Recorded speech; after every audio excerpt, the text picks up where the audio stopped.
કામરેજ પોલીસની અનોખી પહેલ હેઠળ 15 જેટલા ગામોમાં બુલેટ પેટ્રોલિંગ કરી કાયદો વ્યવસ્થા મજબૂત બનાવવા અને લોકોને સુરક્ષાનો વિશ્વાસ આપવાનો પ્રયાસ કર્યો.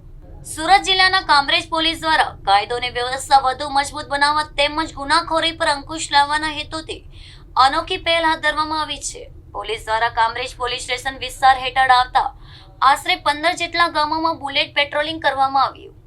આ પેટ્રોલિંગ દરમિયાન પોલીસની ટીમ ગામોમાં ફરીને લોકોને સુરક્ષાનો વિશ્વાસ અપાવ્યો અને શાંતિ જાળવવા અપીલ કરી.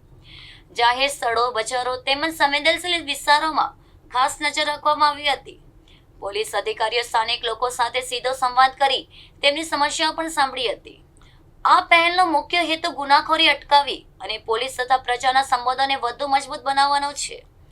બુલેટ પેટ્રોલિંગથી અસામાજિક તત્વોમાં પોલીસનો ભય ઉભો થયો હોવાનું પણ માનવામાં આવે છે. ગ્રામજનો દ્વારા પણ પોલીસની આ પહેલને આવકારી પ્રશંસા કરવામાં આવી હતી. કામરેજ પોલીસે જણાવ્યું હતું કે ભવિષ્યમાં પણ આવી પેટ્રોલિંગ કામગીરી નિયમિત રીતે ચાલુ રાખવામાં આવશે. લોકોમાં સુરક્ષાની ભાવના વધુ મજબૂત બને અને કાયદો વ્યવસ્થા જળવાઈ રહે તે માટે સતત પ્રયાસ કરવામાં આવી રહ્યા છે.